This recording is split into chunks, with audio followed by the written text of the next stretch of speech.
bears. Whereas years prior, in my own youth, the word would conjure up thoughts of the anthropomorphic yogi or the more popular Winnie, time and access to articles and posts highlighting the true nature of the animal shifted the image had from cartoonish fluff to the indomitable powerhouses found amongst the species. And in national news, we have disturbing details this morning about a California woman who was killed by a grizzly bear in Montana. Leah Loken, a 65-year-old nurse from California, had stopped over in the town of Ovando, Montana during a cycling trip. The bear first approached the campers prior to the attack, prompting Loken and her 2 companions to remove and secure food from their tents before going back to sleep. But the bear returned shortly afterwards, leading to the fatal attack. Wildlife officials say that the bear pulled her from her tent in the middle of the night and killed her before fellow campers could use bear spray and get the animal to run away. At a mining camp near Nome, Alaska, sleep-deprived, alone, and nearly out of ammunition, one man fought against the tenacious advances of a grizzly bear that returned night after night for a week. A grizzly bear that had attacked him a few days earlier, dragging him downriver. With no way to call for help, the unidentified man's only salvation arrived by chance, as en route to a mission, the crew of a Coast Guard helicopter saw the man waving both hands in the air. On the roof of his tin shack, SOS and Help Me had been scrawled. The shack's door had been ripped off. In sharing any of this, the intention is not to be hyperbolic, as more often than not, bear behavior is misinterpreted and analyzed through fear. Bears are usually shy animals with little interest in human interaction, but there are exceptions. I'd like to go back a bit to share the story of one such bear in the village of Sankebetsu, Japan. Between December 9th and December 14th of 1915, settlers in Hokkaido, Japan faced relentless attacks in what has been labeled the worst bear attack in Japanese history. Over the course of 6 days, several families grappled with uncertainty and intense fear as an Usuri bear seemed an unstoppable force. Prior to the December attacks, an Usuri brown bear appeared at the Ikeda family house in Sankebetsu, Hokkaido. This surprise encounter panicked the family horse, but the bear fled, taking only harvested corn. The bear then reappeared on November 20th, and, worrying about the safety of the horse, the head of the Ikeda family summoned his second son and 2 matagi from his and a neighboring village. When the bear reappeared yet again on November 30th, attempts to eliminate it proved unsuccessful. Following the bear's footprints the next morning, the hunting party discovered bloodstains before a snowstorm forced them to turn back, believing that the bear, having been injured, would be deterred from raiding human settlements in the future. As Sankebetsu was newly settled, encroachment by wild animals was not uncommon, though this knowledge could not have prepared the settlers for the harrowing experience which followed.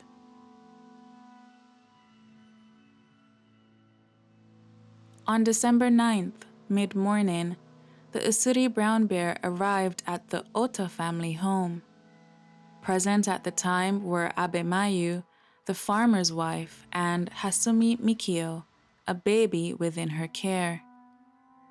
As Mayu fought back, Mikio was bitten on the head and killed by the bear. In her attempts at escape, Mayu threw firewood, but was eventually overtaken, knocked down, and dragged out into the forest. Contemporary descriptions of the scene compare it to a slaughterhouse with blood puddled across the farmhouse floor.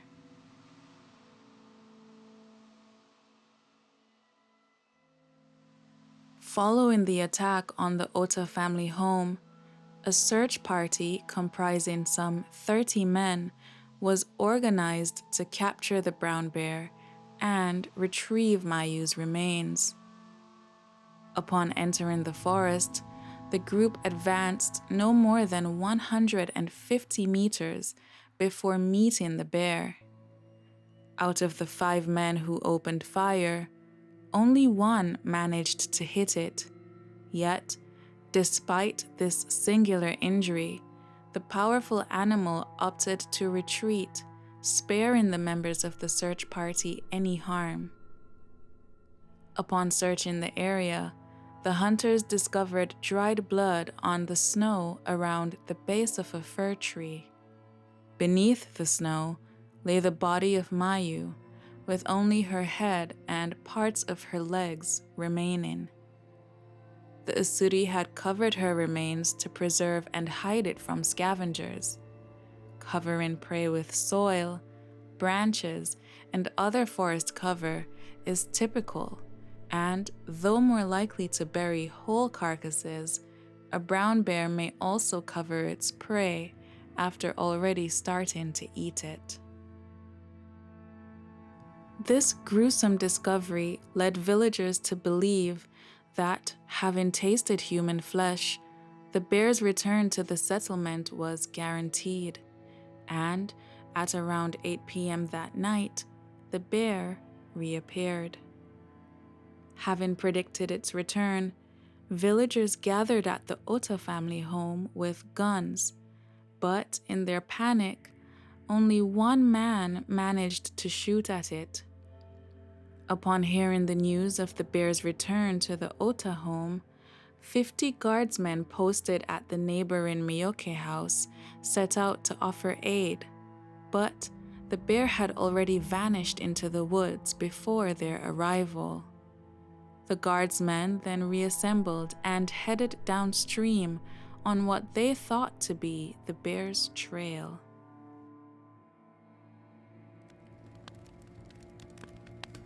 When news of the Ota family attack first spread throughout the settlement, families sought refuge at the Miyoke family home, gathering around the hearth fire in fear as guardsmen patrolled outside. Having set out to join the hunt for the bear, the guards left just one of their own, Odo, to protect the woman and children left at the Miyoke home. The bear, having escaped death at the Ota home, now fled towards their neighbors. Yayo, wife to the head of the Miyoke household, stood preparing a meal while carrying her 4th son on her back. A rumbling outside gave the only warning before the Usuri bear broke through a window and entered the house. This led to the cooking pot being overturned, dousing the hearth's flames. The resulting panic caused the oil lamp to be put out as well, plunging the entire home into darkness. Yayo did her best to escape, but her 2nd son clung to her legs, tripping her as she ran. The bear attacked her as she lay fallen on the ground, biting the son she carried on her back. During this attack, Odo, the only remaining guard, ran for the door in an attempt to flee. This caught the attention of the bear, who then released the mother and child to pursue him. This gave Yayo room to escape with her children. While attempting to hide behind furniture, Odo was clawed in the back. The bear then went on to maul the 3rd son of the Miyoke family and the 4th son of the Saito family, killing them. Next was Take, mother to the Saito boy and wife to the head of the Saito household. Take, who was pregnant at the time, was attacked, killed, and eaten. Later testimony taken from villagers revealed that Take was heard pleading with the bear not to touch her belly, but instead to eat her head. The unborn was later taken alive from her body, but sadly passed shortly after. The guardsmen who had tracked the bear downriver eventually came to realize that they were not on its trail. Rushing back to the settlement, they met a seriously injured Yayo who related news of the attack at the Miyoke house. The guards arrived to find the home dark, but sounds of an attack emerged. Believing that the bear had killed everyone inside, some at the scene proposed setting the house on fire, but Yayo, believing that some of the children might still be alive, forbade it. The guardsmen then divided into two groups. The first, consisting of 10 men, stood guard at the door, while the second group positioned themselves at the back of the house. When given a signal, the group at the back started a racket, shouting and rattling their weapons. This startled the bear, and, as expected, drove it to exit through the front door, where the first group of guards had gathered. But as they were bunched up, with clear lines of fire blocked by the guard at their head, whose own rifles then misfired, the bear managed to escape into the night, with the general confusion and risk of crossfire as its shield. With torches made of bark, they entered the Miyoke home and beheld the results of the attack. Amongst the unfortunate, 2 children, brother and sister, were found injured, but alive. In 2 days, 6 people had lost their lives to the Usuri brown bear. Saito Ishiguro, husband to Take, away from the settlement and unaware of his family's fate, filed a report with authorities before taking up lodging at a local hotel.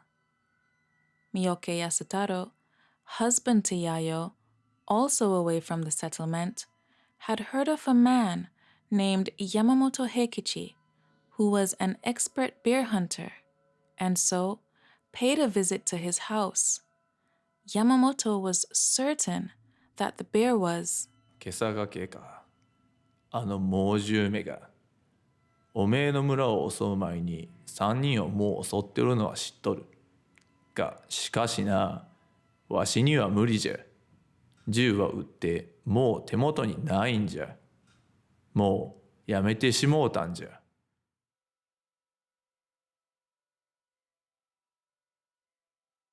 On December 11th, Miyoke Yasutaro and Saito Ishiguro returned to Sankebetsu, where they were informed of the prior night's horrific events. A group of men, including Miyoke and Saito, was then formed to kill Kesagake.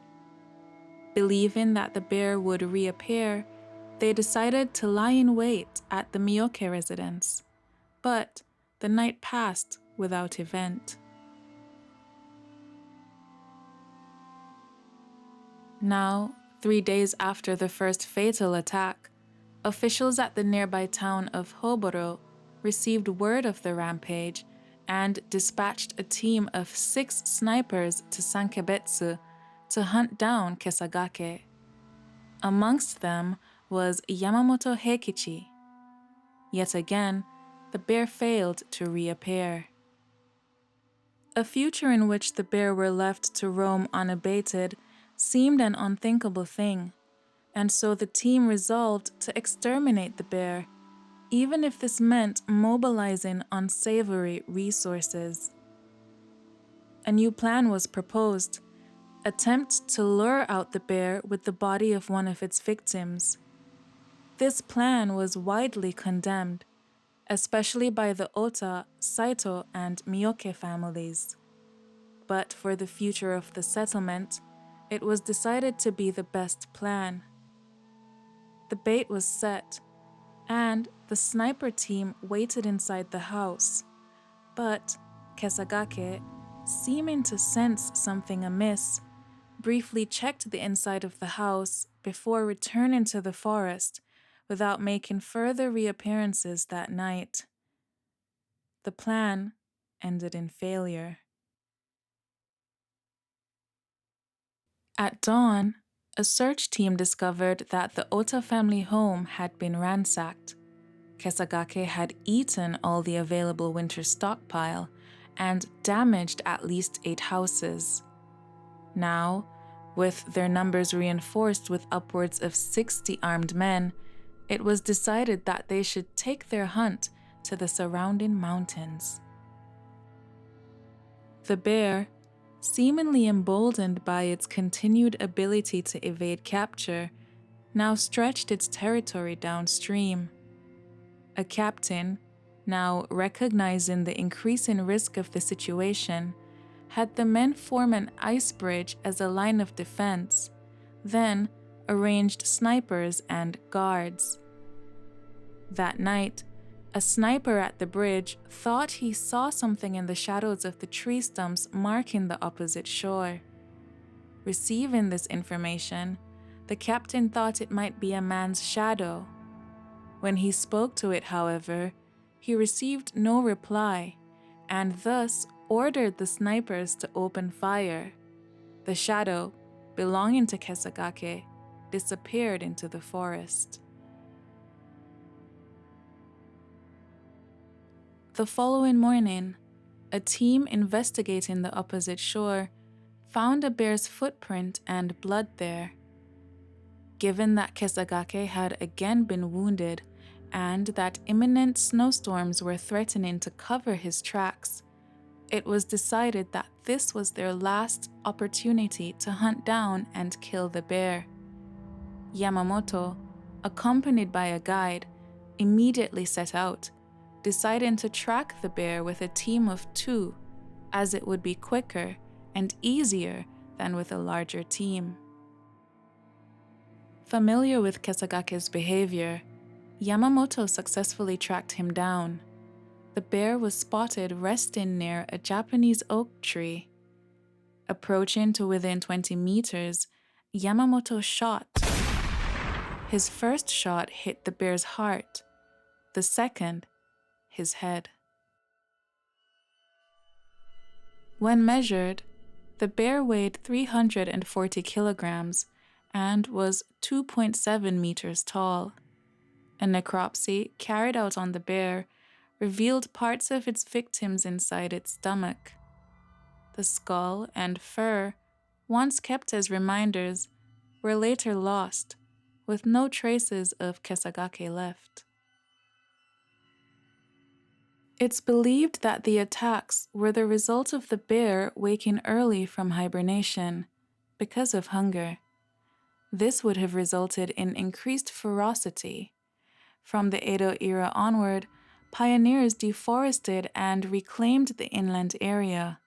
This deforestation and increased settlement brought humans and wild animals closer.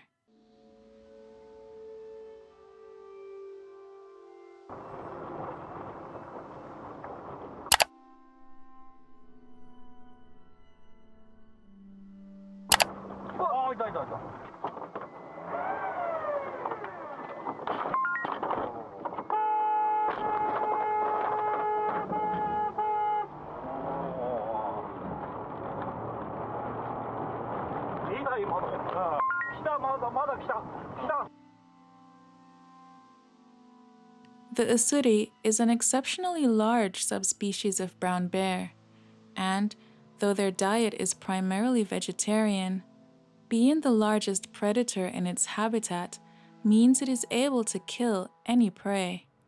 This is evidenced in Hokkaido, where in the early 20th century, 141 people died from bear attacks, and Another 300 were injured.